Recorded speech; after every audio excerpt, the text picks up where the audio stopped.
The smell of bleach and stale dust. That was the scent of Ethan Miller's new life. And he hated that smell, just as he hated the first days at a new school, and today was exactly that. The first day at West Hills High School, which was lost somewhere in the sleepy, almost invisible map of Oak Creek, Oregon. Just a month ago, his lungs were filled with the salty breeze of the Pacific Ocean, mixed with the aromas of street food and the endless energy of Los Angeles. There, among the palm trees and the infinite horizon, he could be nobody, dissolve into millions of faces, become invisible. He could sit for hours on the beach, listening to the sound of the waves, or wander the street and getting lost in the crowd, and no one would pay him any attention.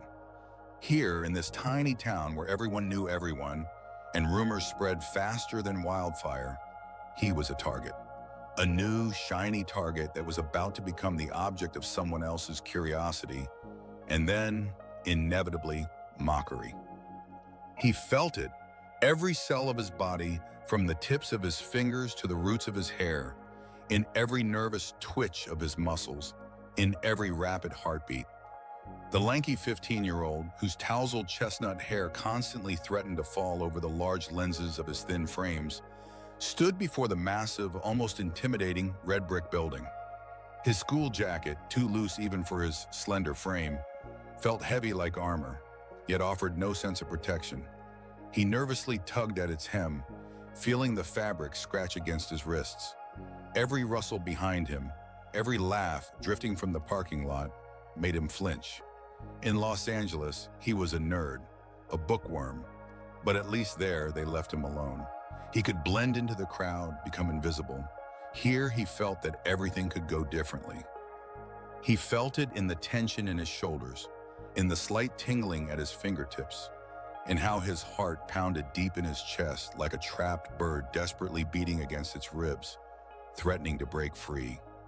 Inside, deep beneath a layer of despair and fear, another energy pulsed, the energy of Kyokushin karate, a black belt, several tournament wins on the West Coast among juniors. It was his refuge, his outlet, his secret strength. He remembered the words of his first sensei, Mr. Tanaka. True strength, Ethan, is not in crushing your opponent, but in controlling yourself. Inside each of us is a wild beast, but the master is the one who can tame it. Your hands are not weapons for attack, but shields for defense. Your legs used not for running away, but for standing firm. Remember, Ethan, the strongest warrior is the one who can conquer himself. Ethan hadn't fully understood those words back then. Now, as the beast inside him clawed to get out, he desperately tried to hold it back. But his mother's words, spoken countless times, echoed in his head like a mantra. Don't draw attention, Ethan. Just be yourself. Just try to fit in. And he tried. He tried to be ordinary, too ordinary to be noticed, too ordinary to be a target. But today, that strategy felt as fragile as his glasses, ready to shatter at any moment. The school door, heavy and metallic, seemed to groan as Ethan pushed it open. He stepped into the buzzing hallway, where the voices of hundreds of students merged into a single, deafening swarm.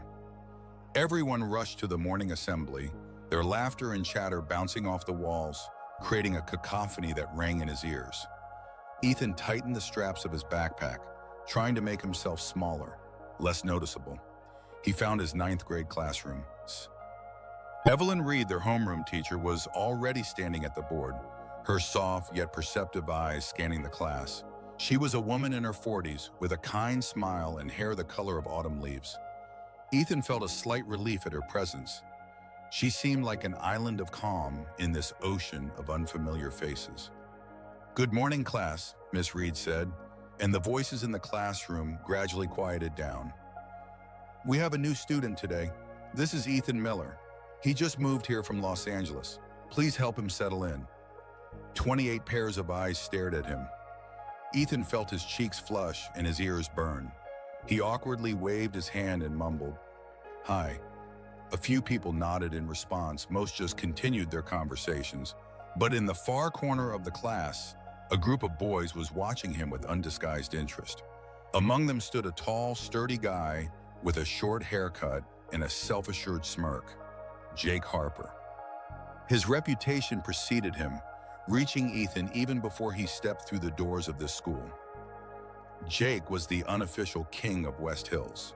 His word was law for many, and his gaze could make others shrink back. Next to him were his loyal henchmen, Brad Thomas, stocky with a bull neck, and Chad Stevens, skinny and wiry, with a perpetual annoying grin. "Hey, city boy, have you only talked to movie stars before?" Jake shouted loudly, his voice full of bonkery, eliciting laughter from his friends. Brad and Chad chuckled gleefully, echoing their leader. Jake leaned back in his chair, his eyes fixed on Ethan as if he were studying his new prey, assessing its weaknesses. Ethan lowered his gaze, trying to find an empty desk. He knew this strategy. Don't react, don't show weakness, don't give them a reason. He felt it in the tension in his shoulders, the slight tingling in his fingertips, the way his heart pounded deep in his chest like a trapped bird desperately beating against its ribs, threatening to break free.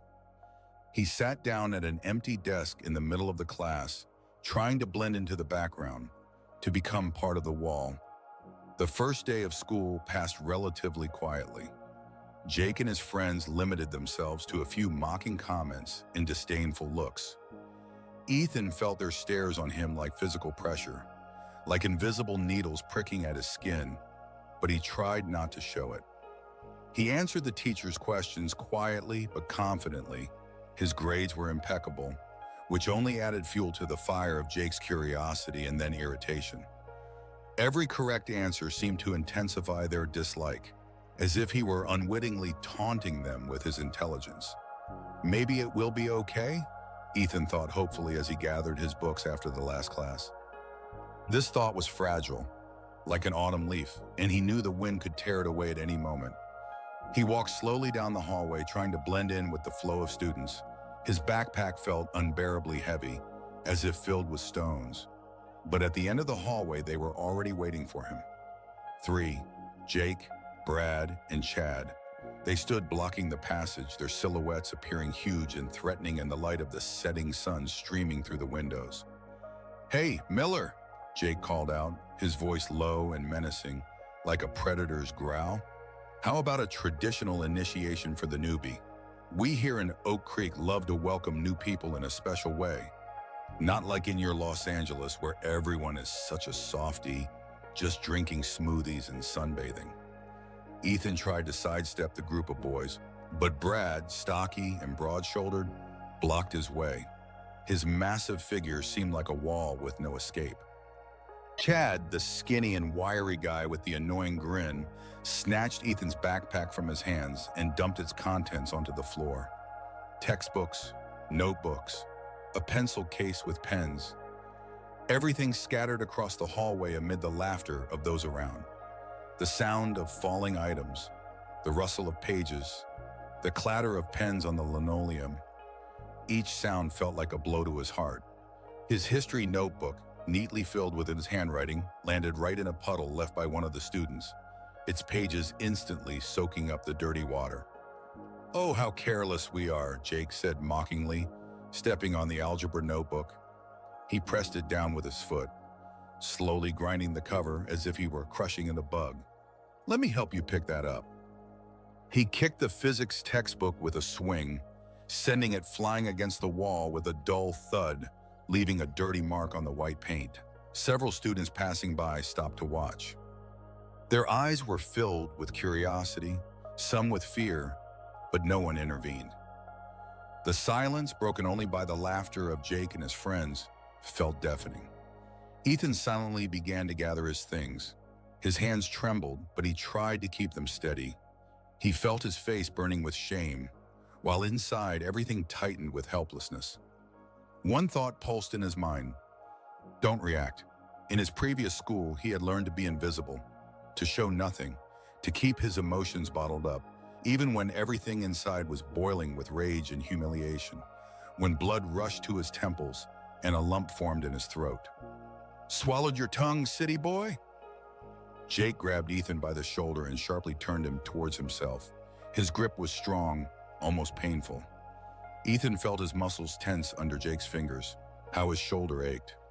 We don't ignore people when they talk to us around here. In Oak Creek, we look people in the eye. Or are you scared? Please just leave me alone, Ethan quietly said, his voice slightly hoarse, as if he hadn't spoken in a long time. He carefully but firmly removed Jake's hand from his shoulder. He tried not to look him in the eye, knowing that it would be perceived as a challenge, like a spark that would ignite the fuse. Wow, he even has a voice, Jake exclaimed theatrically, his voice full of false surprise, provoking a new wave of laughter. Listen here, Four Eyes. There are rules in this school, and right now you're breaking the most important one, disrespecting your seniors. We don't like newcomers who think they're better than us just because they came from the big city. We're in the same class, Ethan replied calmly, fastening his backpack, which he had finally packed. He tried to speak evenly without trembling. So technically, you're not a senior, and I don't think I'm better than anyone. I just want to be left alone. Jake's face darkened with anger. His eyes narrowed and his jaw tightened. He swung, his fist flashing through the air, aimed directly at Ethan's face. Ethan felt a rush of adrenaline, his body instinctively tensing, ready to move, to block, to dodge. His muscles felt heavy as lead, but his mind remained clear. He could already see the trajectory of the punch, calculating it in a split second. But suddenly, Miss Reed appeared around the corner. Her steps were light, but her presence instantly changed the atmosphere. The laughter died down. The tension became almost palpable, as if the air thickened. "What's going on here?" she asked sternly, shifting her gaze from Jake to Ethan, then to the scattered belongings on the floor that Ethan had just picked up. "Nothing, Miss Reed," Jake replied with an angelic smile, instantly changing his expression. His voice turned sugary sweet, and his posture became innocent. "We're just helping the new kid settle in, as you asked. He's a bit clumsy, so he dropped his books. We were just showing him where everything is." "Well, that's wonderful." The teacher nodded, her gaze lingering on Jake, but she said nothing. Perhaps she suspected something, but didn't want to create conflict, or simply didn't want to deal with Jake. "Ethan, how's your first day going?" "Fine, Miss Reed," Ethan managed to squeeze out, avoiding looking at Jake, who was now standing there, feigning innocence. He felt Jake's gaze on him like a hot coal burning through his skin. When Miss Reed left, her footsteps fading away, Jake leaned in towards him and whispered directly into his ear, his breath hot and foul. "This isn't over yet, Four Eyes. This is just the beginning. You'll regret moving to Oak Creek. We'll make your life here unbearable." The first week at the new school turned into a real hell for Ethan. Every morning he woke up with a weight in his chest, anticipating another day of humiliation. He felt like a cornered animal, constantly expecting an attack. Stumbling blocks in the hallways had become commonplace, and Ethan had learned to walk, constantly anticipating a hit to his legs. His steps had become cautious and uncertain, as if he were walking through a minefield. He felt his back tense up, always bracing for a shove, his shoulders tightening in preparation for a blow. One day, while sitting in the library, engrossed in a book on astronomy, trying to find refuge among the stars, Chad accidentally knocked over a glass of water onto his notebook, smearing all his notes. "Oops, sorry, nerd. Clumsy hands. What, can't you see where you're going?" He chuckled, and his laughter echoed through the quiet library, drawing disapproving glances from the librarian. Ethan felt the ink spreading across the paper, destroying hours of his work, as his heart tightened with helplessness. He clenched his fists, feeling his nails dig into his palms, but he didn't move. His body was frozen. Disappearing items from his locker, mocking comments thrown at his back. These had all become part of his daily life. One day he discovered that his gym bag, which he had left in the locker room, was stuffed with trash. He silently emptied it out, feeling his heart clench in disgust. The smell of rotting food scraps mixed with sweat made him nauseous, and he barely held back the urge to vomit.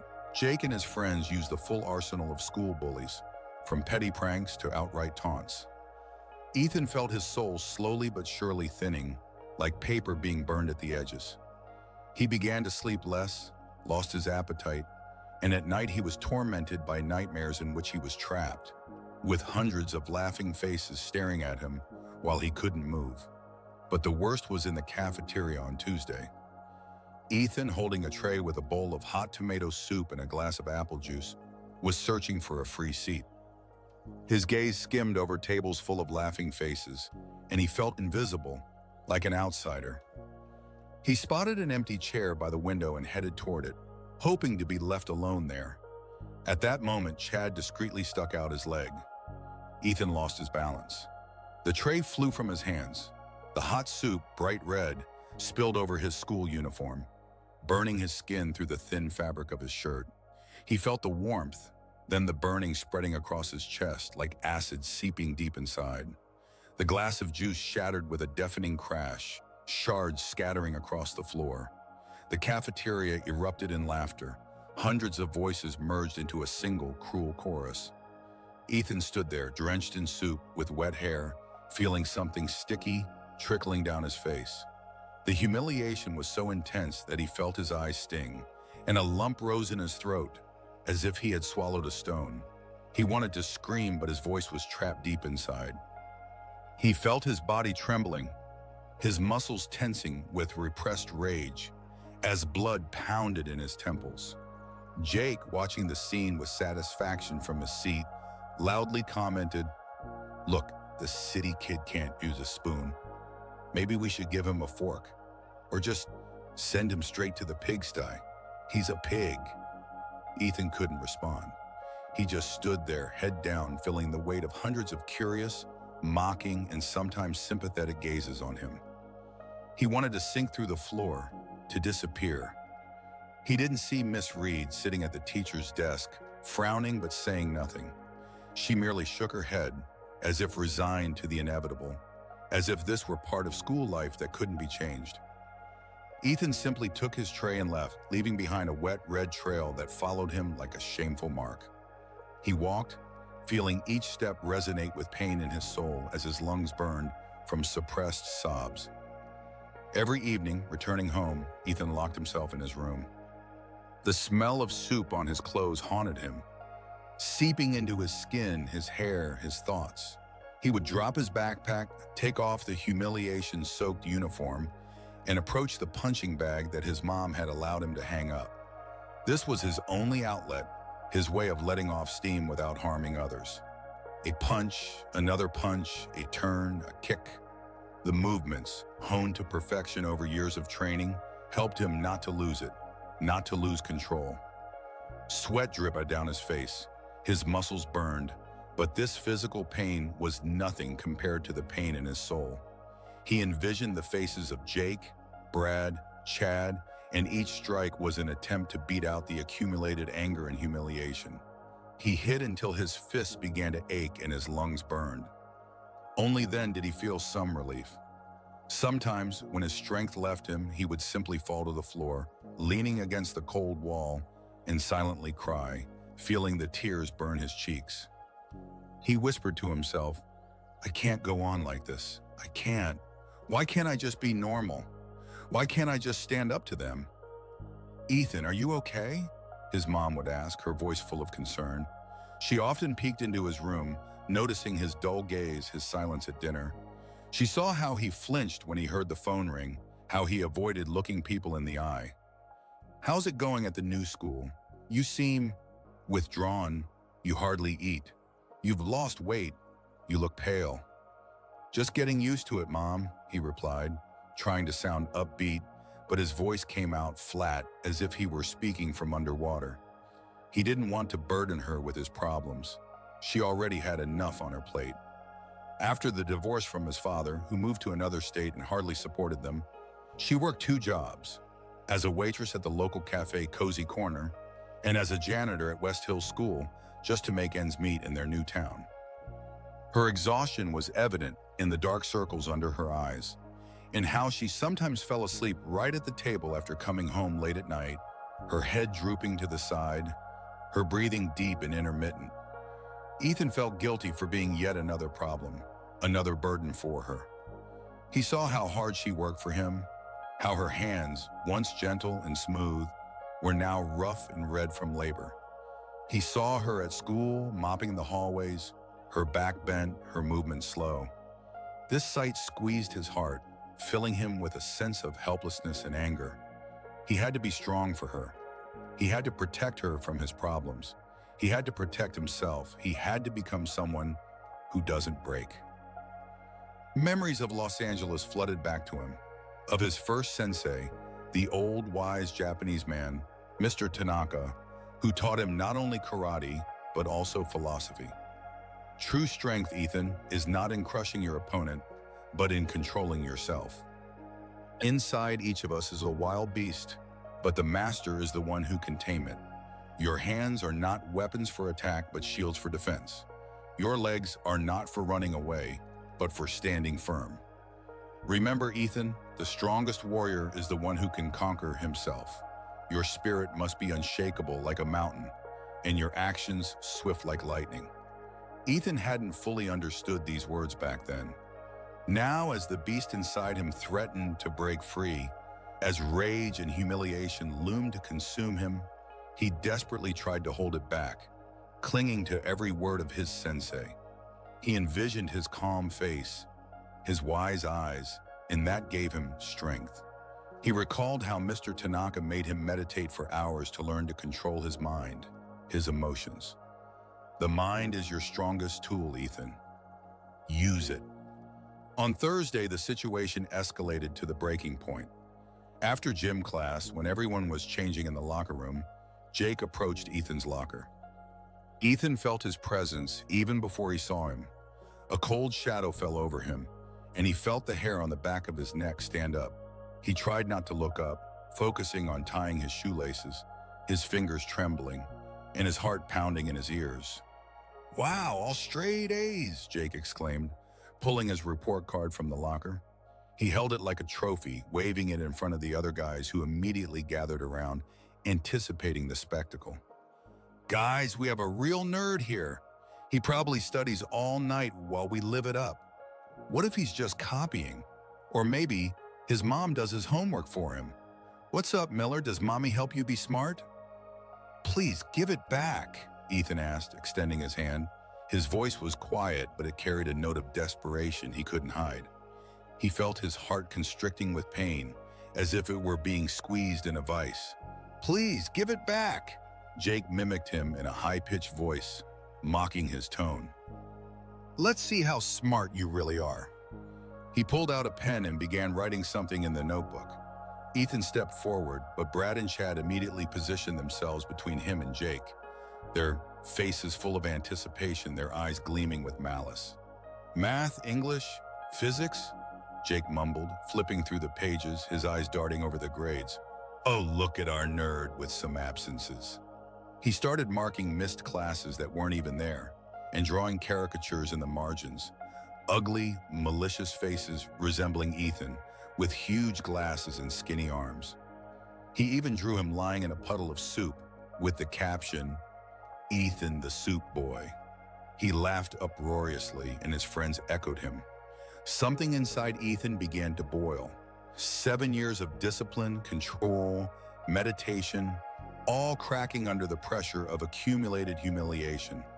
He felt his muscles tense as his body subconsciously assumed a fighting stance. His fists clenched, nails digging into his palms, leaving red crescents. He imagined his hand flying forward, his legs striking true, Jake falling to the floor, and his friends scattering in terror. The beast inside him roared, demanding freedom, demanding retribution. He felt blood rushing to his face, his temples pulsing, his throat drying up. He felt his skin burning with shame and rage, his lungs constricting, preventing him from taking a full breath. But no, it wasn't time yet. Not here, not now, not in this dirty, stinky place full of prying eyes. Struggling to compose himself, Ethan, his voice barely audible, simply said, "My mom is waiting. I need to go. She'll worry." "Mommy's waiting," Jake laughed, throwing the notebook to the floor. It fell with a dull thud, pages scattering, and the drawn caricatures stared at Ethan as if mocking him. "Run to mommy, baby. Tell her the mean boys are picking on you. Or do you want us to walk you home? Maybe we'll carry you, little one." "You must be scared to walk alone." Ethan, not looking up, bent down and picked up the notebook. He felt their eyes on him. He felt his heart pounding in his chest, like a trapped bird about to break free from its cage. He walked out of the locker room without looking back, his back straight, but each step was a struggle, as if he were carrying an invisible burden. He felt his body trembling with repressed rage, but he kept walking, step by step, until he found himself outside, under the cold autumn wind. After leaving school, Ethan didn't go home. He couldn't. His legs carried him in a different direction, away from school, away from humiliation. He headed to the local sports club, Oak Creek Fitness, the address he had learned even before moving. It was his last refuge, his sanctuary. There, his coach was already waiting, an old friend of his Los Angeles mentor, Mr. Davidson. Mr. Davidson was a short, stocky man in his 50s, with graying hair and piercing eyes that spoke of years of experience and wisdom. He was a legend in the karate world in the Northwest, his name known by many, and his reputation was impeccable. "So, you're Ethan, huh?" Mr. Davidson asked as Ethan entered the gym. The smell of sweat, old leather, and polished wood filled his lungs, and it was a scent he loved, the smell of home, the smell of discipline and strength, the smell of hope. "Yes, sir," Ethan replied, his voice slightly trembling, but it carried a note of determination. "Your sensei from Los Angeles, Mr. Tanaka, has told me a lot about you." The coach nodded. "He says you have potential that surpasses many. He says you're not just strong, but wise. He says you can become great. Show me what you can do. Show me why Tanaka is so proud of you." Ethan gave a short demonstration. His movements were smooth, precise, powerful. Every strike, every block was the result of thousands of hours of training, years of hard work. He felt as if his body was moving on its own, like a separate organism, obeying only instincts. He forgot about school, about Jake, about the pain. There was only him, his movements, and his breathing, which had become deep and measured. Mr. Davidson watched silently, his eyes never leaving Ethan, as if he were reading a book written by his body, his story. "Impressive," he finally said, his voice full of approval. "Your sensei did not deceive. In 2 weeks we have a competition, an inter-school tournament. It will be a serious test, but I think you're ready. Do you want to participate? This will be your chance to show yourself. Not to them, but to yourself." "I want to."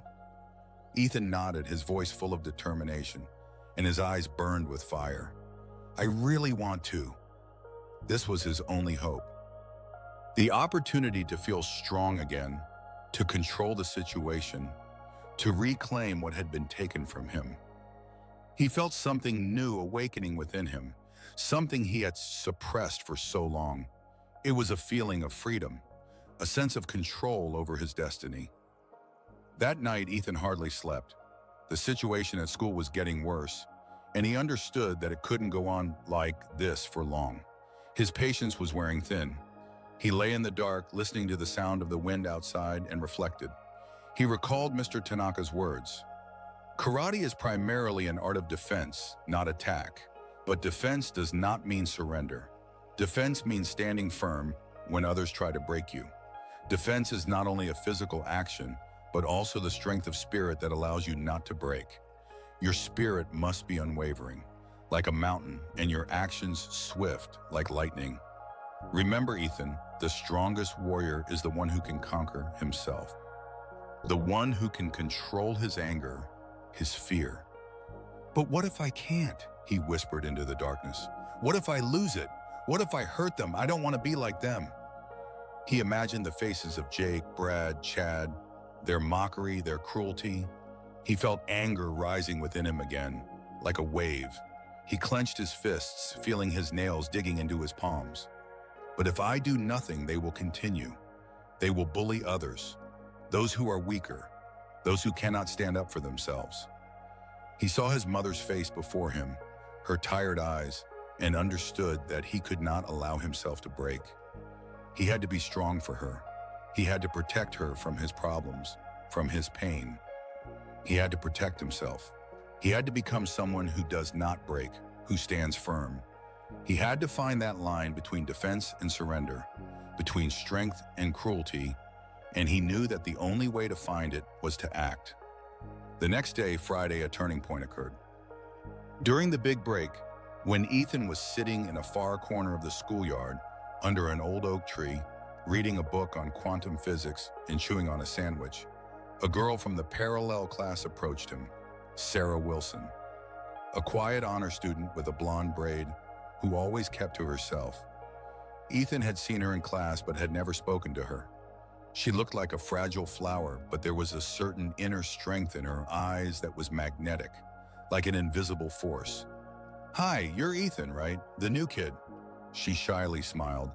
Her smile was so genuine, so warm, that Ethan momentarily forgot his wariness, his fears. "Yes," he nodded, surprised that someone had decided to talk to him. "I saw how Jake treats you," Sarah frowned, her eyes expressing genuine concern. "It's disgusting. He has no right to behave like that. No one has the right to behave like that. It's just cruel. And no one is doing anything." "I understand," Ethan shrugged, trying to feign indifference, but his voice trembled. "It's just, I'm used to it. It happens. I just try not to pay attention. It's easier than fighting back." "Don't get used to it." Her voice became firmer with a hint of steel. "Not everyone at school is like that. Many are just afraid to stand up to him. You know, my brother used to face bullying too. His name is Michael. He was 2 years younger than me, and he was constantly picked on. He was just like you, smart, quiet. I saw him suffer. He became withdrawn, stopped going to school. He even tried to..." Sarah fell silent, her eyes filled with pain as she looked away, as if recalling something terrible, something that still haunted her. "It was awful. My parents didn't know what to do. We moved so he could start over. And he did, but it left a scar. I don't want that to happen to you. You don't deserve it. No one does." Jake approached with his entourage. Their shadows fell over Ethan and Sarah like harbingers of doom. Jake walked confidently, his smile wide and sinister. Fear reflected on Sarah's face, but she did not back down. She only clenched her fists a little tighter, her breathing quickened, and her eyes widened. "Look at that! The nerd has a girlfriend!" Jake announced loudly, his voice dripping with sarcasm as he reveled in the attention. "Hey Sarah, are you crushing on this loser? He can't even stand up for himself. He can't even respond. He's just a wimp. He can't even protect his girlfriend." Sarah flushed, but her gaze remained steady. "Leave us alone, Jake. You have no right to say that. You're just a monster. You are just a coward who picks on the weak." "Oh, she's defending her boyfriend. How cute." Jake stepped forward and abruptly knocked the book out of Ethan's hands. It fell to the ground, opening in the middle, its pages crumpled. "What do you see in him? He's a nobody. He can't even stand up for himself. He can't even protect himself. He's just nothing." "At least he's not a disgusting bully," Sarah replied quietly but firmly. Her voice trembled, but she did not look away from Jake. Jake's face twisted with rage. His eyes flared and his jaw clenched. He grabbed the sandwich Ethan was holding and smeared it across the cover of the book lying on the ground. Bread, cheese, lettuce, everything mixed into a disgusting mass. "Nerd," he hissed, his voice full of venom. And turning to Sarah, he added, "You're going to regret getting involved with this loser. I guarantee you that. You don't know who you're messing with. I'll make your life hell. You'll be crying." Something in Ethan switched. It wasn't just a click. It was a thunderous rumble that shook his entire being. It was one thing to mock him, and he had learned to endure. He could withstand blows, ridicule, humiliation. but to threaten a girl who had simply shown kindness, who dared to stand up for him, risking her own safety. That was beyond his limits. It was a violation of all the principles he had been taught. It was something he could not forgive. He felt his blood boiling, his muscles tightening to the limit, his body filling with lead, yet becoming incredibly light at the same time. He felt the beast inside him, which he had kept locked away for so long, now breaking free, but not in blind rage, rather with controlled, honed strength. He felt his breathing deepen and steady, his heartbeat slow, as if he had entered a state of zen. He slowly rose to his feet, his muscles tensed, his body instinctively taking the stance he had honed for years. His eyes, hidden behind the lenses of his glasses, now looked directly at Jake. There was no fear in them, only a cold, steely determination that could burn a hole through a wall. "Apologize to Sarah." Ethan's voice sounded unexpectedly firm, even to himself. He was low, almost growling, and there wasn't a trace of his former uncertainty. He felt each word echoing in his chest, filling him with strength. Astonished by such audacity, Jake froze for a moment. He hadn't expected this from the nerd. His smirk slipped from his face, replaced by an expression of disbelief, and then a hint of fear. He saw something new in Ethan's eyes, something that made him shrink inwardly. "Apologize to her," Ethan repeated, stepping forward, his gaze steely and piercing. "Right now, or you won't like what happens next. I'm not joking. This is your last chance." Wow. A disbelieving smirk appeared on Jake's face, quickly replaced by fury. "You think you can boss me around, Four Eyes? He didn't finish, lunging forward sharply and swinging his fist. His punch was quick and powerful, aimed straight at Ethan's face, full of hatred and contempt. But Ethan, as if expecting it, easily dodged the blow. He stepped aside, maintaining perfect balance, his movements smooth like water flowing past a stone. Jake's fist passed mere millimeters from his temple, slicing through the air. Ethan felt a slight breeze from the passing fist, while his heartbeat remained steady, like a metronome. "Don't do this," Ethan said calmly, his voice even and emotionless, as if he were speaking to a small child.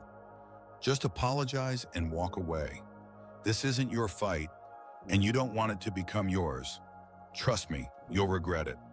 A crowd quickly gathered around them. Students, drawn by the noise, rushed out of the building, stopping midway, their faces expressing shock and disbelief.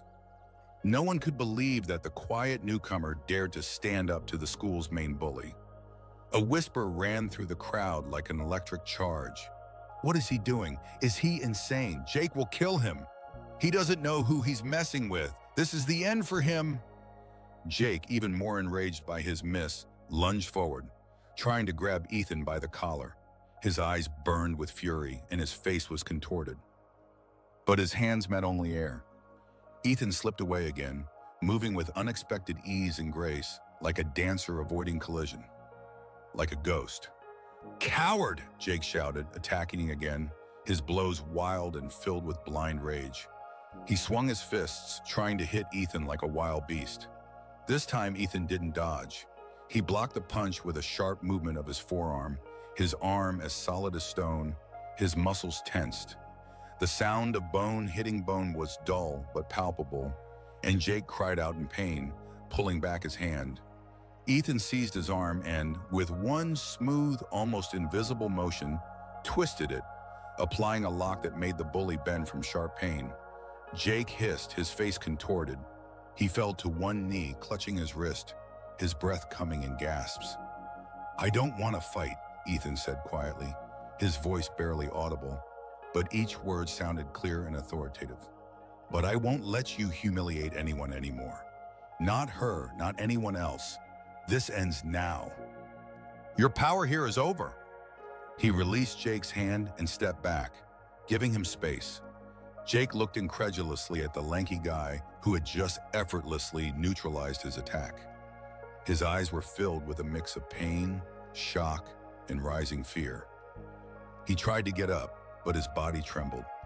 "You're dead meat, Four Eyes," Jake growled, his voice full of hatred. He nodded to his friends, Get him. Together we'll tear him apart. We'll show him who's in charge. He'll regret being born. He'll regret coming here." Brad and Chad lunged at Ethan simultaneously, their faces twisted with malice and their eyes burning with a thirst for revenge. For everyone watching, the following second blurred into a hazy picture of movements too fast for the human eye. Ethan moved with inhuman speed and precision, his body a seamless whole, each movement honed to perfection, as if he were part of an ancient dance, as if he were the wind, elusive and powerful. Block, evasion, sweep.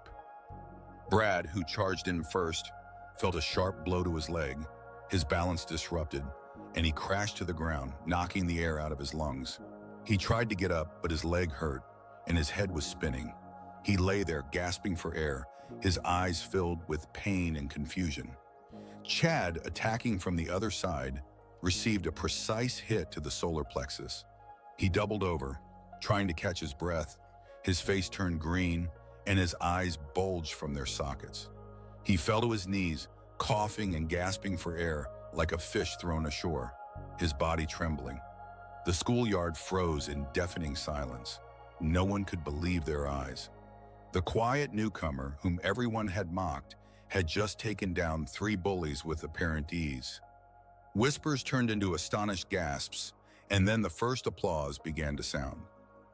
A few students, who had previously been too afraid to even look up, now stared at Ethan with their mouths agape, their faces expressing a mix of shock, admiration, and relief. One guy, who had always been a victim of Jake, even quietly sniffled with relief. "What is going on here?" came the outraged voice of the gym teacher, Mr. Harrison, pushing his way through the crowd of students. Mr. Harrison was a tall, sturdy man in his mid-40s, with a crew cut and a stern face, but there was always a sense of justice in his eyes. He was a former Army sergeant and did not tolerate disorder. He quickly assessed the situation, his gaze sliding over the fallen boys before landing on Ethan, his brows furrowing. "Harper Thomas, Stevens," Mr. Harrison's voice boomed, "to Principal Evans, immediately. And don't even think about running away. I'll take you there myself. This is unacceptable." He turned to Ethan. "And you, Miller?" He looked at Ethan, surprised and something resembling respect in his eyes. "Explain where you learned to fight like that. Ethan, you look not like usual. And why have you been silent all this time? Why didn't you ask for help? You could have avoided this." "I've been practicing Kyokushin karate since I was 8, Ethan replied calmly, his voice steady, but there was a hint of fatigue and relief in it, as if a heavy burden had been lifted from his shoulders. "I didn't want to fight, Mr. Harrison, but they left me no choice. I was just defending myself and protecting Sarah. I didn't want to draw attention. I thought I could handle it myself. I didn't want to cause any trouble." After school, Ethan was called to Principal Evans' office. He expected a reprimand, perhaps even expulsion. His heart raced as he walked down the hallway to her office, each step feeling heavy, as if he were walking on quicksand that could swallow him at any moment. Principal Evans was a middle-aged woman with piercing eyes and a stern expression, but there was always wisdom and understanding in her gaze. She was known for her fairness, but also for her strictness, and her decisions were always final. "Take a seat, Ethan," the principal said, pointing to a chair in front of her desk. Her voice was calm, but it carried authority. She was reviewing some papers, her glasses sliding down her nose. "So, black belt?" she asked, looking up. "And a competition winner on the West Coast? Why have you been hiding this, Ethan?" "We received a call from your former coach in Los Angeles, Mr. Tanaka. He is very concerned about your situation and what's happening at school. He said you are very talented and very humble. He even expressed regret that you left his dojo and hopes you continue training."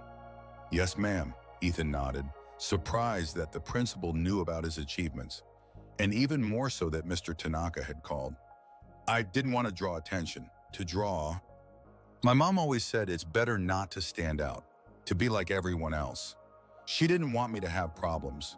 She went through so much after the divorce. I didn't want to be a burden to her."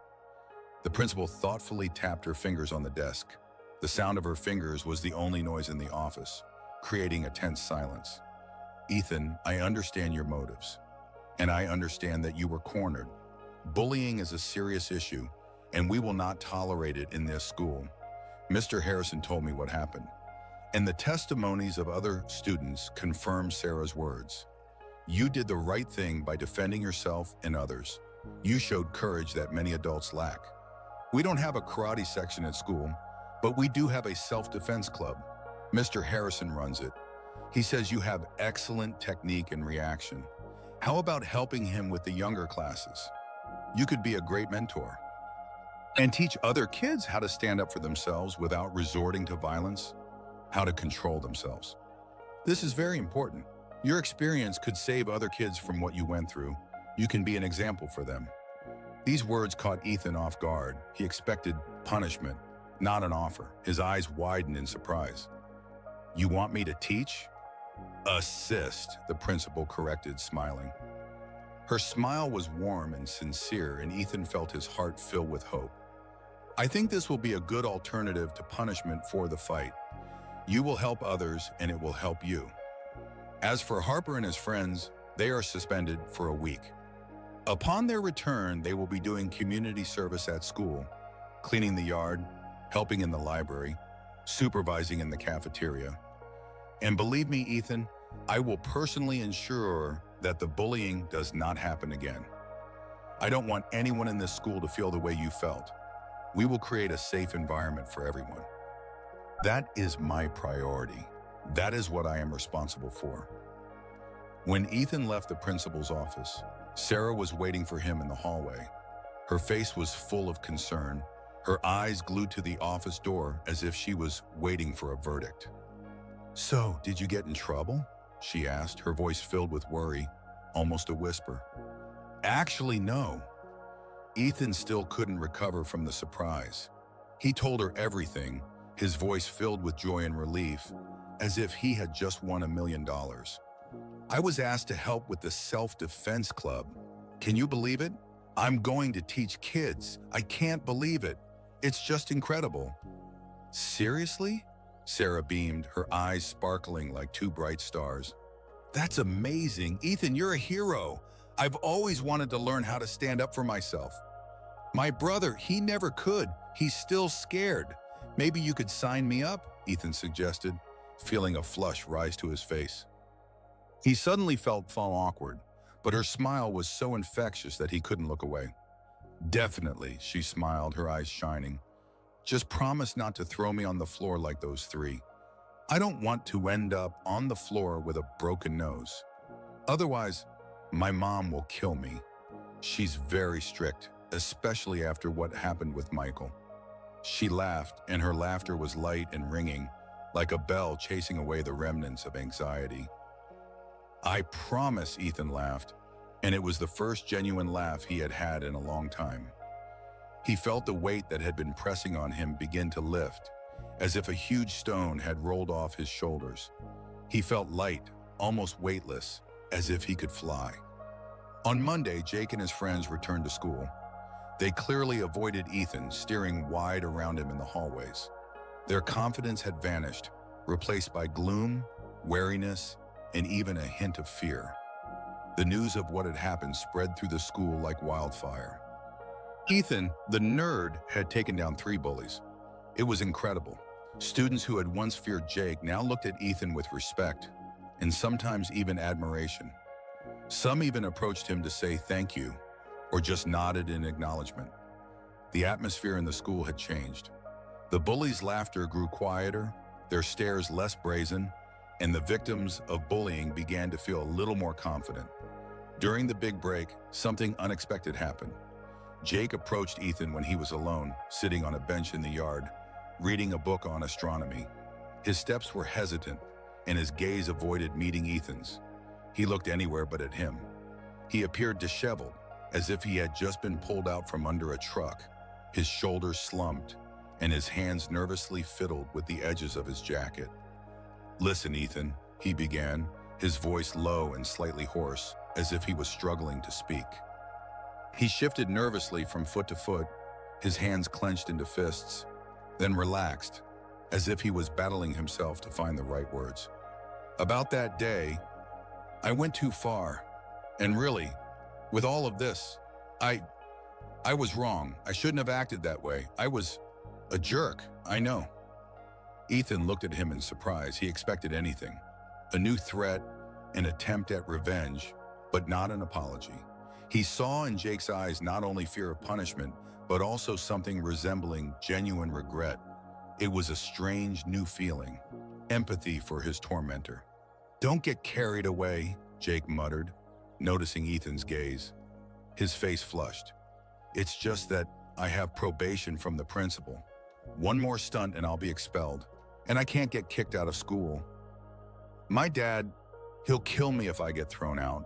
He wants me to go to college, play football, get a scholarship. He doesn't care how I feel. He only wants my success. He only wants a champion. I need this diploma. If I don't get in, I don't even know what he'll do. He'll be furious. He'll never forgive me." There was something in his voice that sounded like desperation, a pain that Ethan understood well. It was not just fear, it was a deep, bone-deep anxiety that haunted Jake. "I understand," Ethan nodded. Suddenly he saw in Jake not just a bully, but a person who was also under pressure, albeit of a different kind. He saw in him something more than just aggression. He saw the fear that drove him to act this way. He saw his own vulnerability. "Call it whatever you want," Jake shrugged, his shoulders dropping. "Just let's skip your ninja stuff in the future, okay? And, well, you're cool. I didn't know you, well, we're like this. I've never met anyone who could move like that. You're like out of a movie. You're like a superhero." "Agreed," Ethan extended his hand.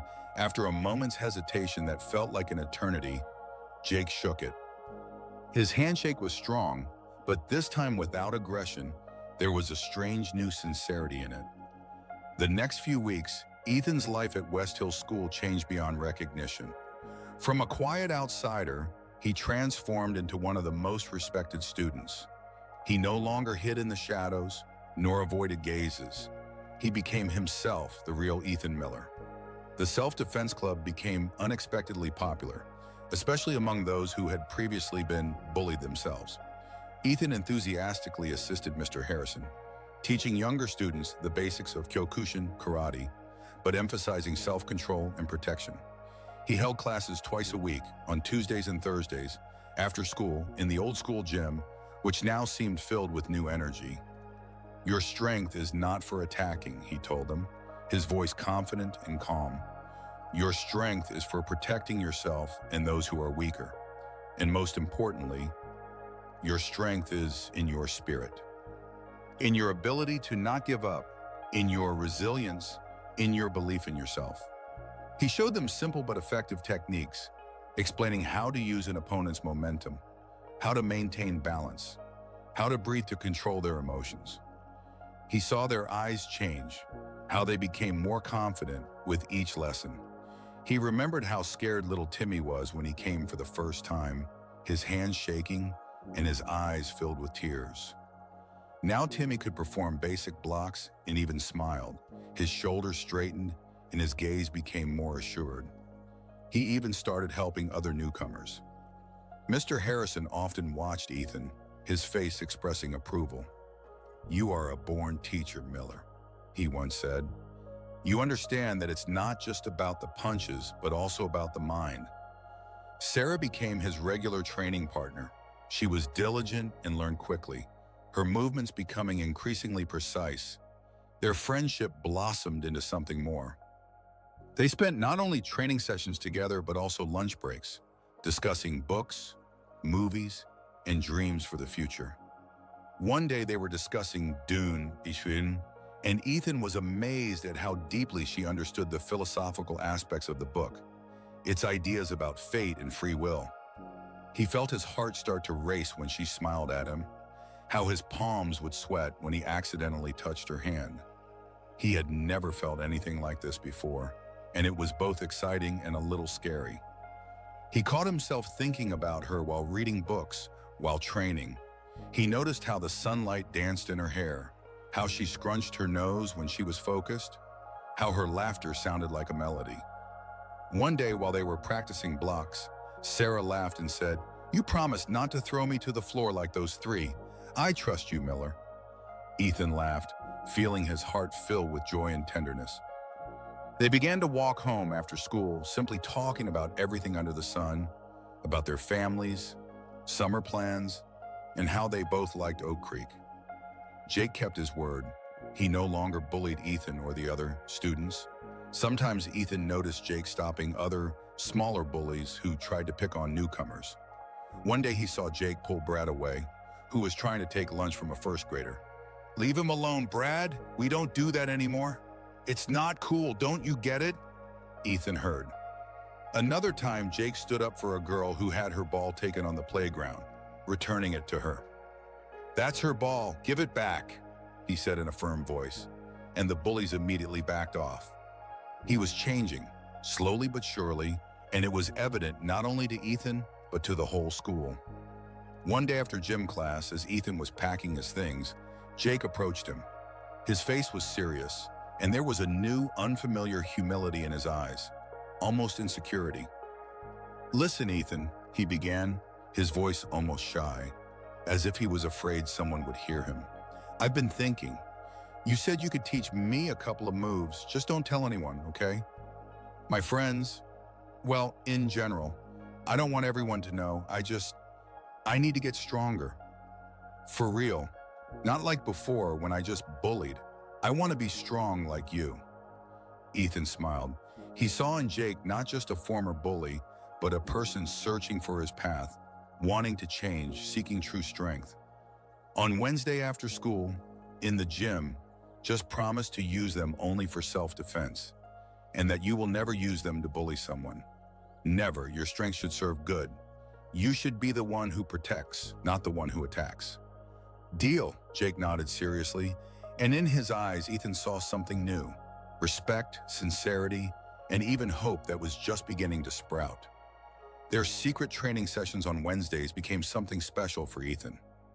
Jake would come to the gym after everyone had left. He was clumsy but diligent. Ethan taught him the basics, showing him how to control his strength, how to use it wisely. They practiced blocks, punches, and evasions. Jake listened carefully, asked questions, and sometimes even share his feelings about the pressure from his father, about the fear of not living up to his expectations. "My dad, he always wanted me to be the best," Jake once said, breathing heavily after a series of punches, his face slick with sweat. "He was a football star in college, and he doesn't understand why I'm not the same. He yells at me if I get a B. He says I am embarrassing the family. He just wants me to be perfect. He never listens to what I want. He just wants me to be his copy." His voice trembled, and Ethan saw pain in his eyes, deep, long-standing pain. "Your father wants the best for you, Pipon," Ethan replied, his voice soft, "but he may not know how to show it." Strength is not about meeting others' expectations, Jake. Strength is about being yourself and using what you have for good. You can be strong in your own way. Jake nodded, his gaze thoughtful. He was gradually shedding his mask of aggression, becoming more open and vulnerable. This was not just karate training. It was a lesson in life, a lesson in understanding oneself and others. In the evening, practicing in front of the mirror in his room, Ethan recalled the words of his first teacher. True strength is not about dominating others, but about controlling oneself and protecting those who are weaker. He had not fully understood this wisdom before. Now it took on a new, profound meaning for him. He was no longer that frightened novice hiding his talent. He had become who he was always meant to be, not just a martial arts master, but a person who uses his strength for good. He felt whole, strong, free, as if he had shed his shackles. His phone vibrated. A message from Sarah had arrived. "Ready for tomorrow's competition? The whole class is coming to cheer for you." Even Jake promised to come. He said he wants to see how a real master works and that he will be cheering for you. We'll all be there. Ethan smiled, his heart filled with warmth. He replied, "Now I am ready. Thank you. I will do my best. And I'm glad you all will be there. Your support means a lot to me. It gives me strength." He approached the window and looked out at the evening Oak Creek. The town was wrapped in the soft light of the setting sun, its streets quiet and peaceful. The smells of dinner wafted from the houses, a dog barked somewhere in the distance, and soft music floated from a neighboring house. He saw the lights on the football field, where Jake might be practicing. He saw the lights in the cafe cozy corner, where his mom might be working, her silhouette flickering behind the window, and Ethan felt a surge of tenderness. He remembered how she had tiredly come home, and this only strengthened his resolve. This town, which had seemed foreign and hostile to him just a month ago, was now becoming familiar.